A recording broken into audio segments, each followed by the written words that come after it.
Hello, everyone, and thank you for joining us. My name is Tim Russell, Vice President, Community Engagement and Diversity, Equity, and Inclusion for WTTW and WFMT. And welcome to today's Chicago Tonight Black Voices, a WTTW News community conversation. WTTW is committed to producing and presenting trusted, best-in-class content fueled by distinctly Chicago sensibility.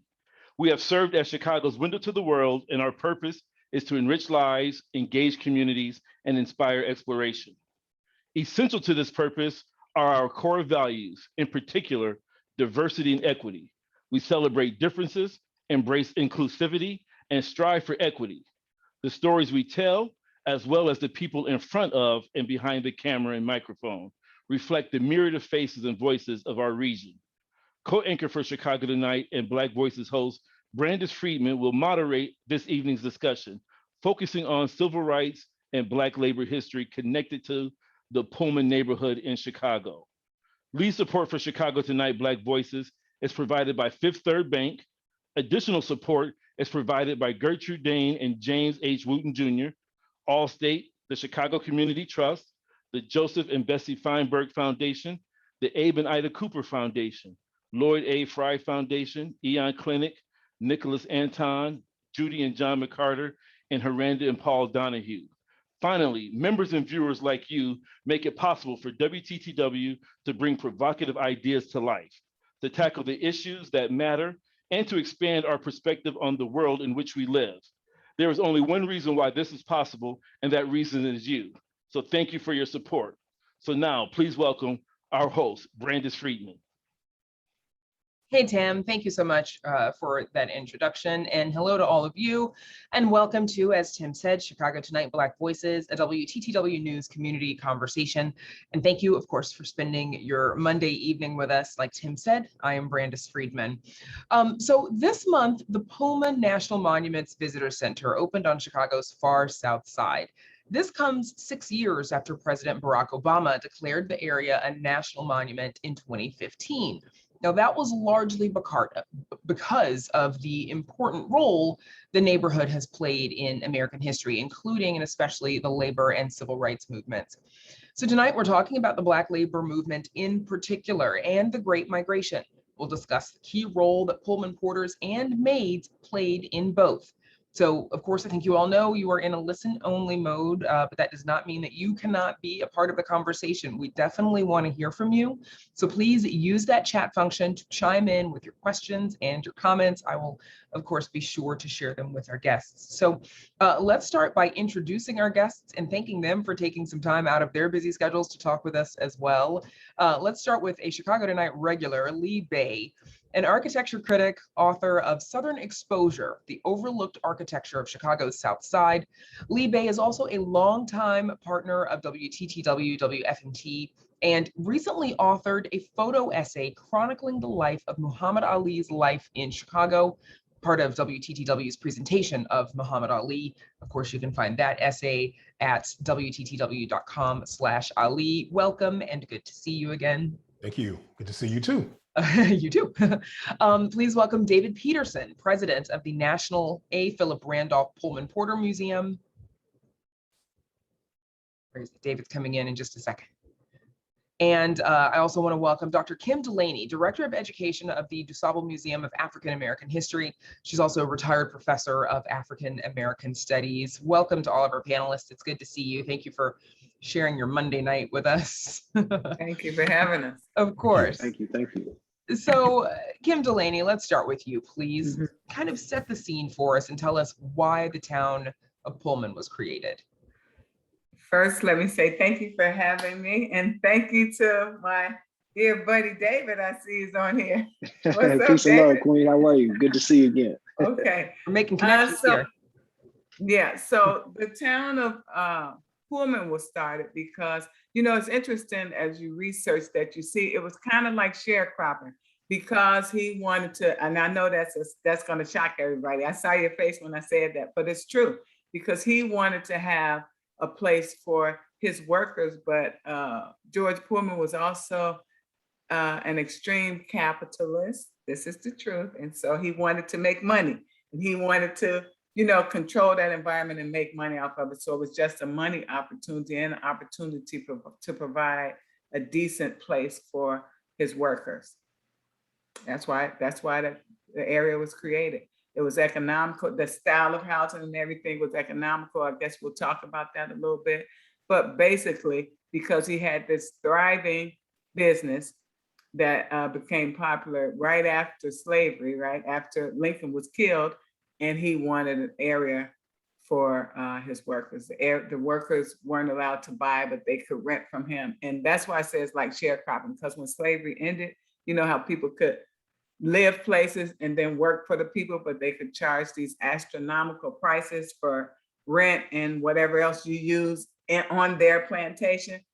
It was a town, so the accommodations were better, newer, but a lot of the structural things were much like the systems of that day. And David, Kim has just kind of touched on it a little bit, Mr. Pullman being a capitalist. Tell us who George Pullman was. Everyone has duality, so, it's kind of like, is the glass half full or half empty? What I admired about Pullman was his innovation, coming to the city of Chicago. Had it not been for him, we would not have, a sewage system here in the city of Chicago, because, kind of serving as a mentee of a very, very prestigious architect in New York. He was able to come across this technique that actually gave them the capacity to jack buildings up, if you will. I don't know if not too long ago you saw this whole thing on the news about them moving a building because it was too close to the CTA tracks. So that technology is really what Pullman brought to Chicago. Working with this famous architect who actually once again gave them the building the capacity to jack up these buildings. So while he's here, of course he stumbles upon this land somewhat west of Lake Calumet, where he gets this clay from, and then uses this to build the town of Pullman. So he was definitely an innovator, definitely a shrewd businessman, if you will. That innovation, that creativity, that groundbreaking innovation is what brought us to where we are today. By the grace of God, that wound up being one of the first jobs that free Black men could have. So like I say, it's definitely a stepping stone what he did.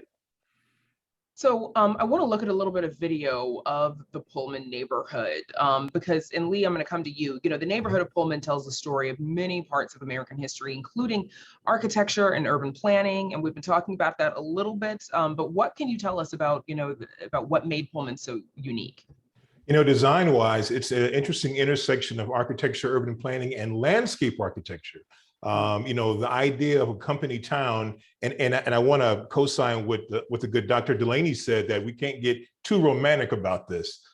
So that's a good thing. But the idea of a company town, a planned community where workers could work, and that it wasn't a shanty town, was kind of an innovative thing here. So the idea was there's kind of like a hierarchy of houses. The houses that you see, actually, these are apartment buildings. These are apartments here. 4 of those curved buildings with the arches that ring this central court. That was Market Hall, where bread and things were sold. But the idea of a planned community for workers to work in, where larger houses were closer to the factory, that's where the bosses lived. And as you got further away from the factory, the houses got a little smaller, but made of brick, had indoor plumbing, had landscaping, all the things that a house should have. And that was really the innovation. The landscape architecture, of course, has kind of fallen away, but there was a guy, Nathaniel Barrett, who had this incredible landscape plans. So not only was there grass and trees, but there were flowers of various types, and the Pullman Company would come by and take care of all of it. That landscape piece has kind of fallen away. Of course, you can't talk about the Pullman story without, talking about the significant African-American history that comes with it. And we've got some video here of from the exhibit at the Visitor Center about the Porters, including, some very iconic pictures that all of us have seen, I think. But Kim, let's talk about the Pullman Porters and who they were. Well, I'll talk a little bit about it. I think that's David probably could do a better job than me. I've got questions for David too. Don't worry. Go on. Okay, all right. But the Pullman Porters were, for us, it was an elite group. for African Americans thought this is a great group, a great job, great opportunity. Although, again, on the big picture, the wages weren't comparable to what they should have been. But for us, it still helped to create a middle class. So for Black people, we were excited. This was a great group. It was a respectable job to us. Again, because they traveled a lot. Pullman Porters traveled on the trains, went to different places. They were able to be our connection, culture carriers from one area to the other area. They could carry the newspapers. They could bring back the news. So they were like the upperclassmen. They created the middle class for us, which is very important and leads to other great things that were accomplished because they had that opportunity to travel and to have those steady, decent, quote unquote, wages for the time. Right. Yeah. And we'll get into some of the challenges of that job as well. But David, Pullman maids also played a pretty important role. And I feel like we don't hear about them as much as we hear about the porters. What were their lives and their jobs like?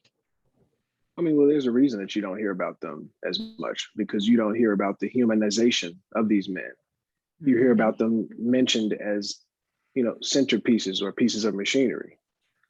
I mean, revisionist history is so dangerous because what it does is it gives us the misconception that things are what they are not. Primary example, the pictures that you guys flashed, for this, right? So the neighborhood pictures, all of them were from Census Tract 5003. See, the historic district of Pullman, according to the U.S. Department of Interior, is broken up into two different census tracts. 5002, 5003. So all of the pictures that you guys flashed were from 5003. However, the predominantly African-American side is 5002. That's where the museum is located. That's also where the George Pullman began to build the town of Pullman. That's right. This is where the wheelworks factory was. The Pullman engine, the Corliss engine. Furthermore, even the pictures that you guys flashed, of the Pullman Porters, they're all from the visitor center. When in the same district, there's a 26-year-old cultural institution by the name of the National A. Philip Randolph Pullman Porter Museum, which is the world's first and only Black labor history museum. The pictures from our museum weren't in that caveat that you guys showed, except for one of them, the one of the ladies auxiliary. That picture has been in our catalog since we've opened right here at the museum. So when we talk about Pullman Porters, we have to first talk about the humanization of these men. And that's what we do here at the Pullman Porter Museum, the National A. Philip Randolph Pullman Porter Museum. Because before Asa Philip Randolph came into the picture, these gentlemen weren't looked at like human beings. Mm-hmm. So when we speak of the Pullman Porters on this end, we speak of the brotherhood of sleeping car porters, dining car waiters, and maids. We speak of the union men that received a charter under the American Federation of Labor. We speak of America's first and only Black labor union. We speak of union men, of labor men. We don't speak of servants because it was service, not servitude, what these gentlemen stood for. And I think that a lot of the times in the general public's fascination with cherry picking this story and picking out the ones that might, be good for the time being, we lose the most important and potent pieces of this story. Once again, going back to the brotherhood of sleeping car porters, dining car waiters, and maids. If you drive past the museum now, you'll see a mural on the side of the wall. And on that side of the wall, you'll see firemen, you'll see brotherhood of sleeping car porter members, and you'll see women in the picture as well who are part of that union. Yeah, and David, I wanted to ask you about that, about the maids in particular, because I mean, I feel like as a Chicagoan, many of us know the story of the Pullman Porters, and I hear you as well, and we'll have to get out to the museum as well for more video. But it feels like it's the women, the maids, that are a smaller part of this history, of this, not of the history, but of the story. You don't hear about the women and their role as much on Pullman cars. Absolutely. I mean, what is the world without women? Why are they always so conveniently left out of the picture? I mean, I think that that's our first demise as just a society, with such a misogynistic fabric. We always just conveniently leave out the women when they are the backbones of so many things. And what was the job of the women on the cars? Well, I mean, before we go to that, we got to speak about the ladies auxiliary. You know what I mean? Who were the backbone of the union. You know what I mean? It was because of their ingenious organizing power and ability and capacity that these gentlemen were able to organize the way that they were. So the maids, once again, they were a part of the Pullman car. You know, you had dining car waiters, you had Pullman porters, you had maids, you had firemen who loaded the coals on the train. I mean, there were all of these different job descriptions, but what we only hear about is Pullman porter, Pullman porter, Pullman porter, when there was so many different, job descriptions in the Pullman company. So the maids were, pretty much what you think a maid would do. They did it all. Lee, we just heard Dr. Dulaney mention this, but how did the porters and maids, how did their work help to build the Black middle class? Well, these were stable jobs, and as the good doctor said, they didn't pay as much as they should have paid, but they were stable jobs. And there was how do I explain this? I mean, George Pullman picked from what he felt, his company felt, were the cream of the crop of Black people. The people who may have had some education and all the things, because, imagine this is like a hotel on wheels, this big rolling train cars. So they had some education. They already had some kind of agency about themselves. And again, the ability to travel throughout the nation through these cars, the West, the South. The maids is an interesting story. I mean, I don't know a lot about them, but I know their duties. I mean, they attended to white women on the cars, and their duties also included things like stenography and bathing women and that kind of thing. So clearly, these women had a set of skills as well. And David is right that all this stuff needs to be unpacked and looked at in the light of day. Absolutely. Cam, let's talk a little bit about, sorry, the light's going on in my office, a little bit about what their work day looked like. I think a lot of us know that they probably work some long hours, not a lot of sleep. What was life like on the train? Yeah, so it's important, I think, kind of, as we're talking about their work and before the union, we have to look at, Pullman was picking people that he knew how to behave in the way that white people would like them to, like people who were used to working in the service industry, so who knew how to take care of people well. He was particular about picking people who were known to do that job well. Before the union, people worked, I think I read somewhere 400 hours a month. I mean, you just worked ridiculous hours attending to these people. Until the Brotherhood of Sleeping Car Porters happened, right? So the exact how many hours, sometimes I know that they would work, again, that particular stuff about the Pullman porters, David would know better than me. But I do know that they were overworked. And I do know that they were expected to function with a sense of humility before that union happened. Those are realities that we can acknowledge that existed. And that's why it's so triumphant when they work together and get the country to join them with them to get protective services. Because before that, they didn't have that kind of cover. They were expected to work these super long hours. Like I said, 400 hours a month. If you think about it, we have 40-hour work weeks now. So what's that, 80, 160 hours a month. Instead, you're working 400 hours a month, which seems ridiculous. And they were doing anything that the people needed. You mentioned giving them baths, they were shining shoes, they were attending to people who were used to luxury during the enslavement. Mm-hmm. So a lot of the same things that happened during those periods, because remember, this is shortly after slavery ended, when this type of sleeping car became popular, right? Shortly after when slavery ended. So the minds aren't changed. So this is like a hotel on wheels, as was stated, a hotel on the track, as people have stated, and they wanted that same kind of service and attention. So it's to characterize it, you wanted to work people still like slaves. That's just the truth. And obviously we know that all of that came with all the racism and prejudice that, was Mhm. afforded working Black folks at the time. And obviously I want to get into we could talk about that as well, but I want to get into labor movement and their other Yes. impacts as well. So, we know that Pullman at the center of America's labor movement, first in relation to one of the deadliest conflicts in labor conflicts in US history, then with the first Black union to negotiate with a major US company, Lee. Tell us a little bit about the strike that led to that railroad boycott.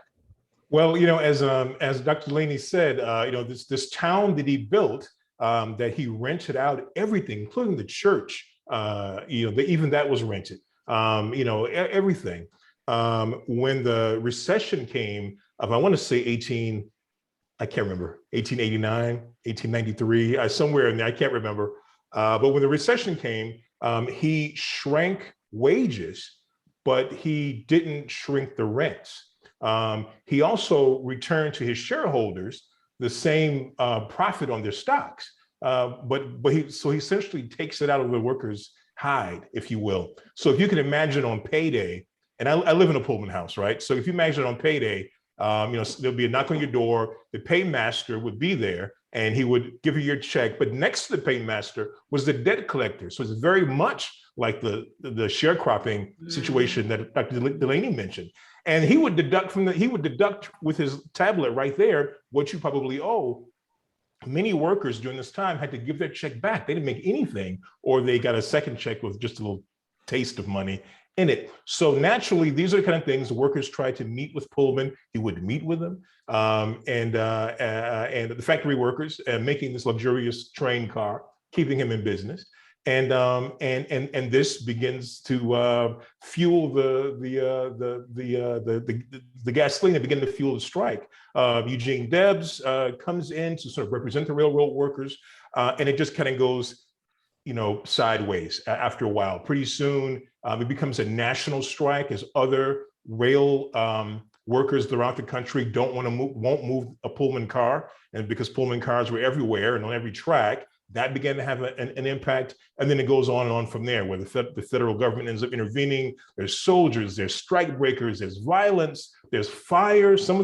We talk about the 1893 World's Fair a lot on this show, and Chicago Tonight, and some of the buildings that were left after the World's Fair, they were made of plaster anyway. Some of them burned because of people who were involved in a strike. So, a violent thing that ends up getting solved by an injunction, but as a result, it gives us, when you showed Market Hall, that sort of building with the arches, Clarence Darrow comes there and gives a speech about the 8-hour workday and how to get it. And so these things begin to fuel the benefits that we hopefully can enjoy and hold on to as workers today. I want to remind our attendees, the folks who are joining us, and some of them are already on to this, that they can share their questions and comments in the chat as well. So thanks to those of you who've already done that. I want to get through a couple of these fairly quickly if we can, and I'm not sure who the best to answer them is.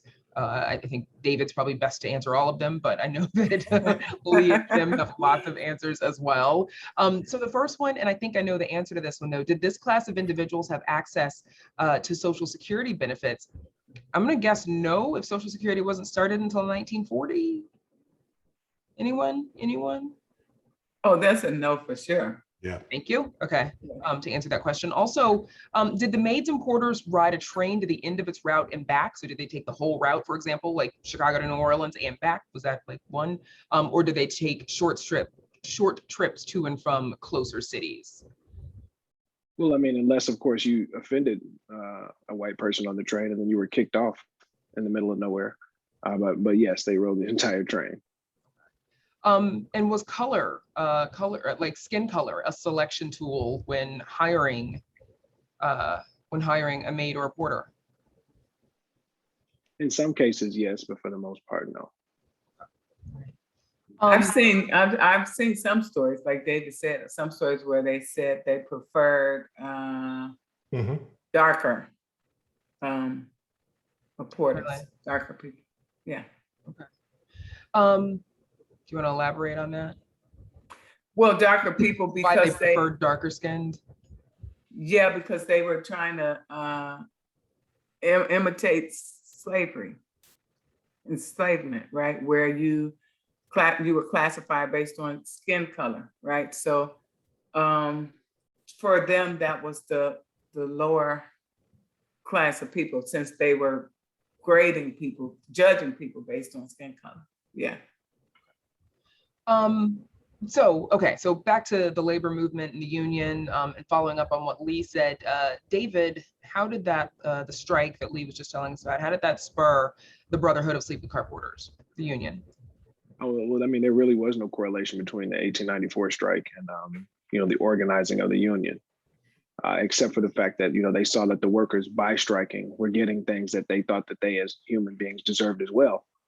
But that was the only correlation behind it. So they were saying, okay, well, if these gentlemen can do this, then why can't we? And then that's where the conversation, about organizing actually began.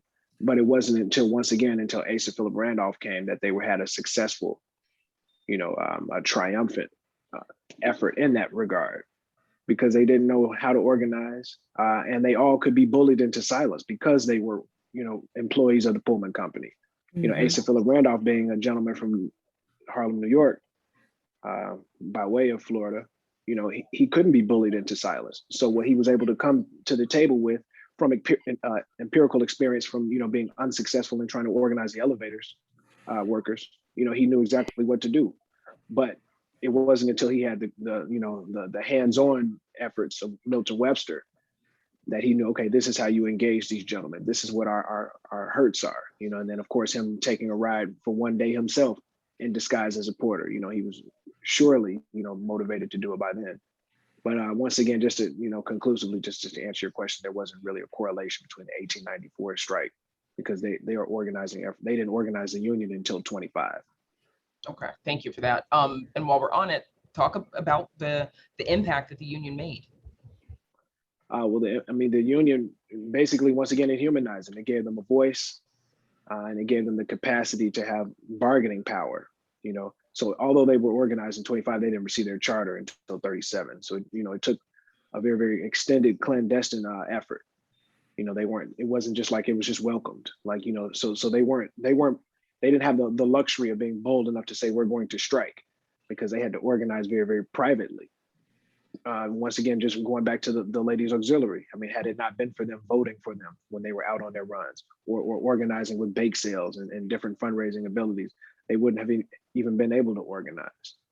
So it was during that time period, particularly after 37, that they really got bold enough to say, okay, this organizing stuff works. Now we'll take it a little further than just the Pullman Company. We'll take it national and international. So it did. Go ahead, please. Let me add that it did greatly affect their work hours. So they went from 400 to 260 something hours, a month. So again, it was a hard, it's very powerful. So when we look at history and we look at any success becomes a motivation for further successes. It's almost like, well, slavery votes, well, Haiti, like we see things happening in Haiti now. Well, that's why Haiti people will argue is being punished, because just their success becomes our motivation, right, in the United States. So any of those little successes that were achieved, like David said, makes people believe that they can do it too. And that if we unify and also creates a sense of entitlement. And so they knew they could demand fewer work hours and demand to have a life. They pushed back on so many things, and then we see the ripple effects begin to happen, right? We see Pullman begin to lose his grip on, that total control he had in that community. We see the civil rights movement, other things begin to happen after people see the power of unity, right? And of policy change and things like that.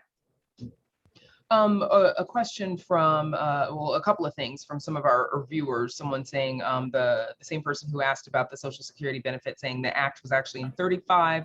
And this person knows that maids as an occupation was excluded from Social Security, but after 37, they did get access to Social Security. Another question, obviously we know wages are a relative term because we're talking about a very long time ago, but what were the wages of the porters and maids? I have no idea. What would you say, David? I know they said move them to the middle class and it was less than other white people were getting paid. But do you all know the answer? I have no ideas of what that actual amount was. Yeah, me either. Or how to compare it to modern wages. That might be tough too. All right, we'll come back again, but listen, but what we know is that it created a middle class for Black people, right? So what comparative, whatever the exact dollar amount was, I don't know. But I do know that it created a middle class, just like today, even if I'm not getting paid comparable wages to somebody doing my same work, but it's still more than the average person. So it created the middle class and it helped them to garner that power and create a new kind of culture with a sense of entitlement that led to these other great gains for us. Lee, what role did let's talk about the civil rights movement, obviously. Kind of give us an overview of what role the Pullman Porters played in the civil rights movement.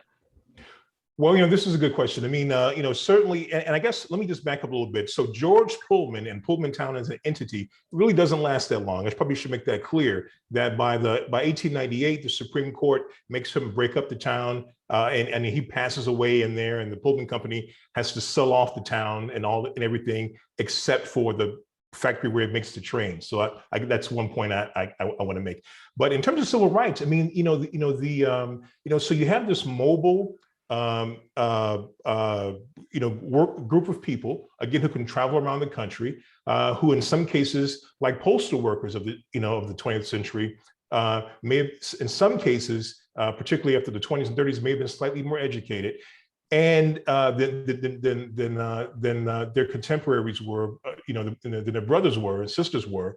And all this begins to create a kind of an aware population, right? When you get out more, you know more, you see more, you can ask for more, and it also grows Black presence in unions. So Meat Packers Union and other unions throughout the 20th century begin to grow in size and number and power due to Black membership. And there's a direct correlation between the power of unions and Black presence in unions and the kind of the rise. I mean, we can pray for change, but at the end of the day, somebody's got to pay for it, right? Somebody has to pay for marchers. Somebody has to pay to get people out of jail. Somebody has to do all these things. And unions and Black union workers played a huge role in Chicago, and especially played a huge role in being the kind of undergirding for the change that we did see. Mm-hmm. And let me add something to that right quick, if I may. Sure.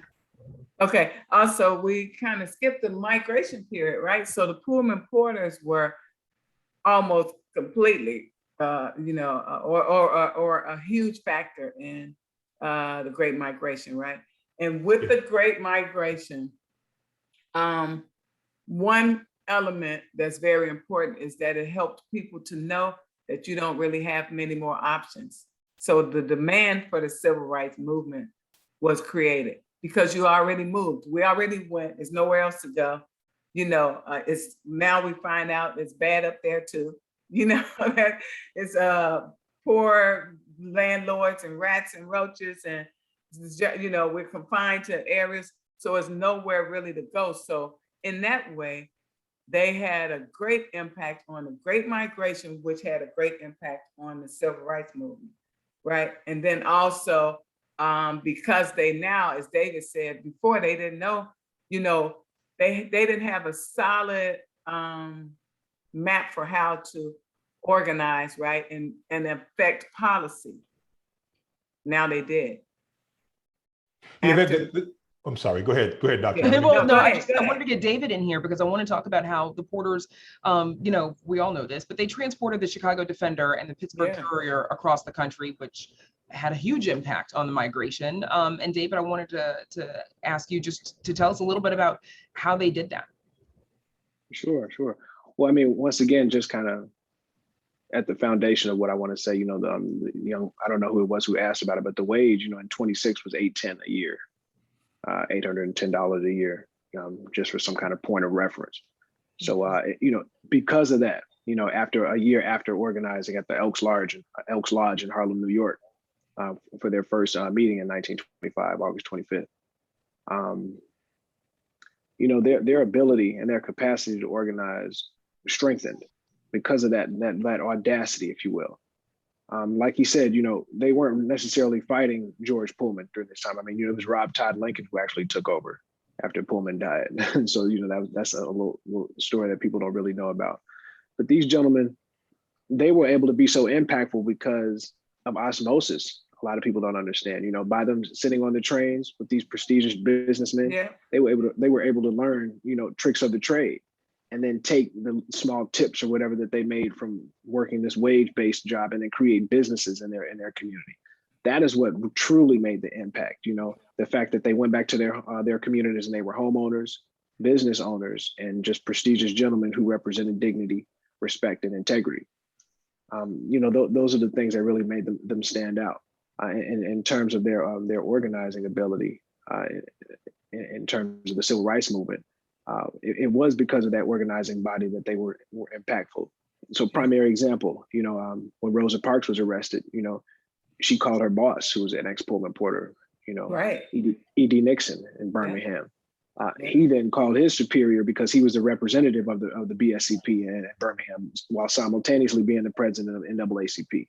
So this gentleman then calls his superior, A. Philip Randolph, and says, what do we do, Chief? That's what they would affectionately call A. Philip Randolph, And he says, well, here's a list of names. You call these guys, these businesses, and they'll support you. So, through that phone bank, he was able to raise $92,000. So it was because these gentlemen were working men, entrepreneurs, that they had the capacity in order to fund and fuel a civil rights movement. But it was primarily, once again, because of what they were taught through this organizing body of the BSCP. That's what gave them their impact. So I want to play a soundbite for you. Jeffrey Baer recently did a story on the Monuments Visitor Center, and he spoke with Sue Bennett, Assistant Superintendent at the Pullman National Monument. Here's a little bit of their conversation. Not a week goes by that there is not a headline where I hear a part of the story of today harken back to the issues of race, immigration, labor, capitalism, government regulation, gender equity. You name it, we're still in the middle of that story. So Lee, in what ways is that story still relevant today? Well, right up to the neighborhood itself. I mean, one of the points that David made early on is so true. I mean, the part of Pullman that we see as historic Pullman is the South End, which is predominantly white. The northern half of Pullman, which is probably geographically the larger half, north of 111th Street, is predominantly Black. And almost exclusively Black. And when the Pullman story is told, for years, for decades, only the South half was talked about. When Pullman was restored and capital began to come back into Pullman in the 70s and 80s and 90s and into the decade we are now, it was the South half and not the northern half. Now it's beginning to change with community. Chicago neighborhood initiatives and others redeveloping those houses that are there, but just even written in the land itself is to right now are those issues of inequity that we have to wrestle with and solve.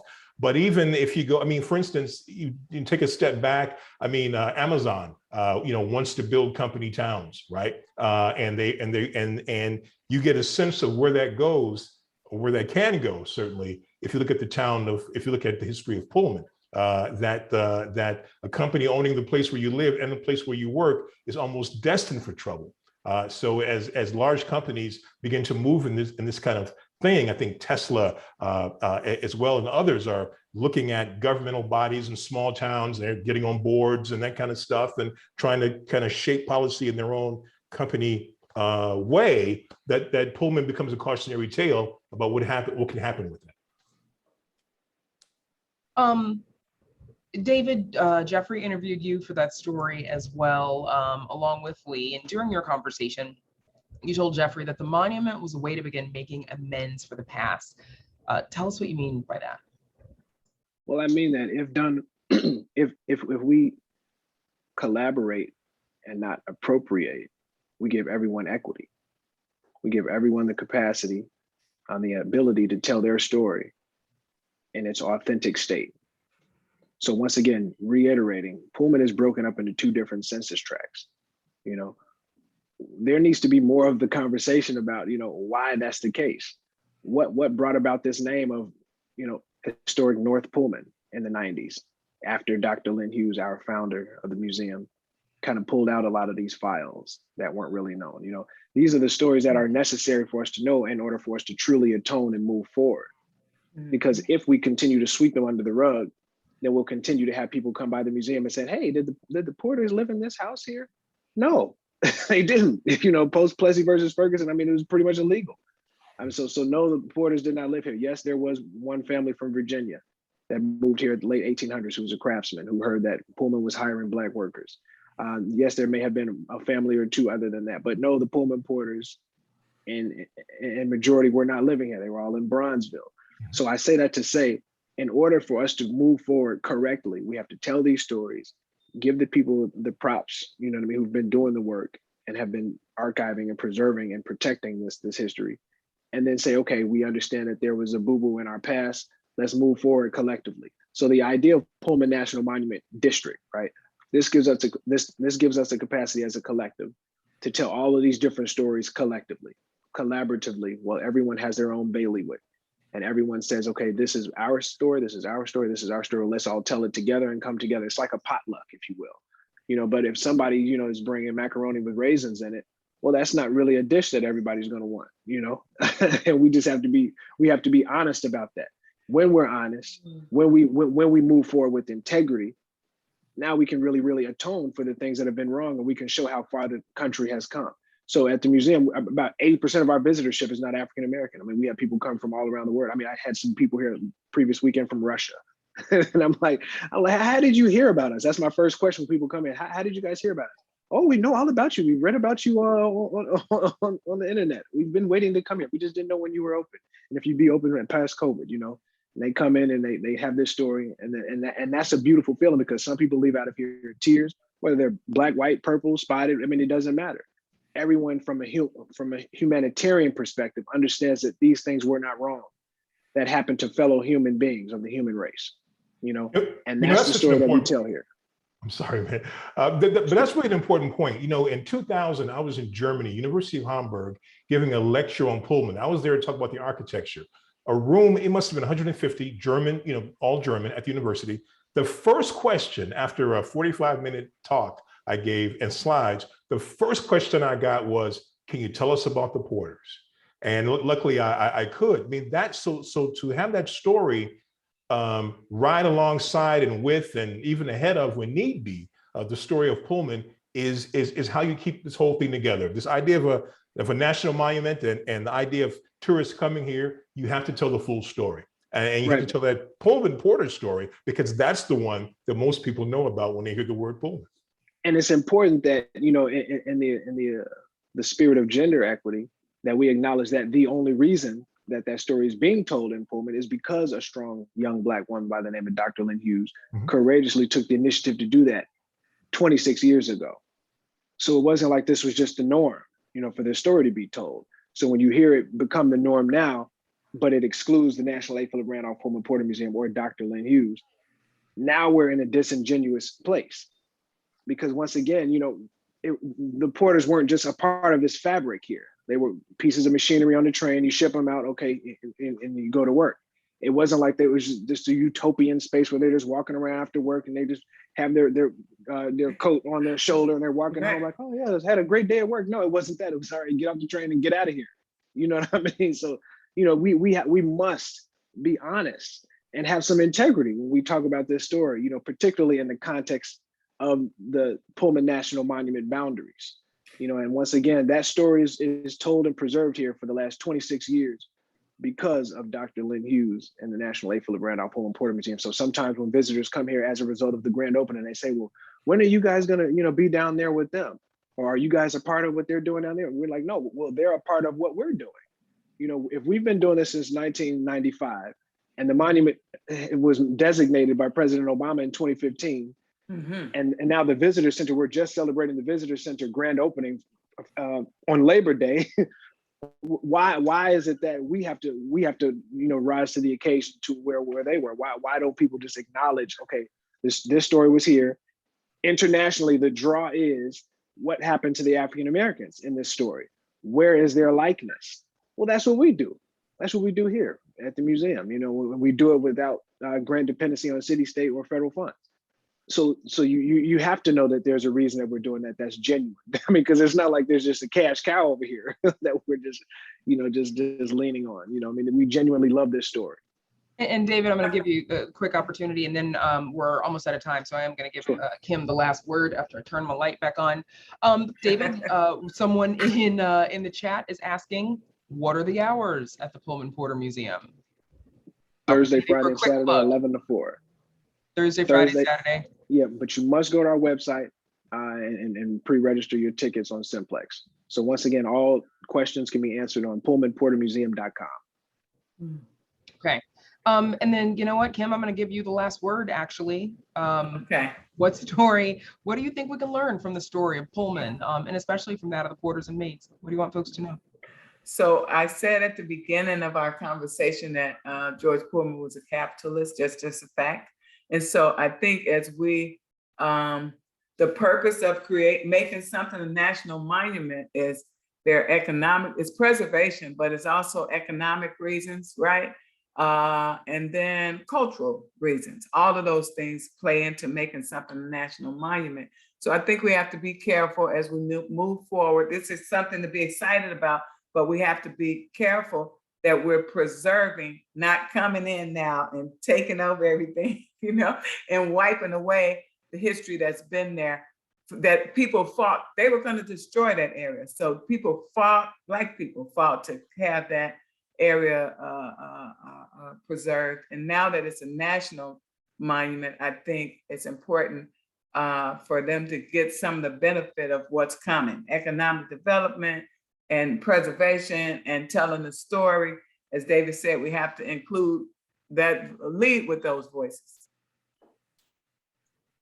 All right, thank you so much to all of you. Any other closing thoughts, David or Lee? Yeah, I'd just like to say that, we also must include and acknowledge that the Brotherhood of Sleeping Car Porters was the union that opened their arms to Latino and Filipino porters at a time where the Pullman Company attempted to pit them against each other while calling them scabs.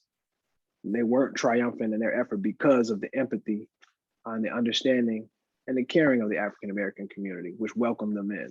So we opened the doors for several different cultures and ethnicities, and that's important to know. Lee, what David said? I co-sign it all. He's absolutely right. And it just underscores the importance of telling the entire story when you talk about Pullman. Yes. Thanks to all three of you for sharing your time with me tonight and your expertise. Lee Bey, Dr. Kim Dulaney, and David Peterson, of course. And you guys can see it over, but I don't know if you can see it, but over on this end, I'm seeing some very good back and forth and discussion in the chat with the folks who are joining us tonight as well. So thanks to all of you for joining us. We're also going to share, so you all know, a short form in the chat. And if you click it, you can submit ideas, stories, topics, issues that you think we need to be covering. Please do take a minute to fill that out and to share your thoughts. Also, before we part ways, I hope that you enjoyed tonight's conversation, and I thank all of you who are expressing that gratitude in the chat as well. But we hope that you'll also watch Chicago Tonight Latino Voices and Chicago Tonight Black Voices. They're broadcasting on Saturdays at 6 p.m. First Latino Voices at 6, Black Voices has a new time, and that's at 6:30 right after Latino Voices. And then they both re-air on Sunday night at 10, with Black Voices first if you miss it, and then Latino Voices at 10:30 on Sunday. So that's of course on WTTW, and we will live stream, and they're on demand at WTTW.com/news, Facebook, YouTube, podcast. You can't miss us. Also, please join us on Monday, October 25th at 8 p.m. For our Chicago Tonight Latino Voices community conversation. You can visit WTTW.com/events for details on that. Thanks to all of you as well. And thanks to those of you who joined us tonight on this Monday night for joining us, and of course, for joining in the conversation. We appreciate it. Thank you. Thank you. Have a good night. Bye-bye.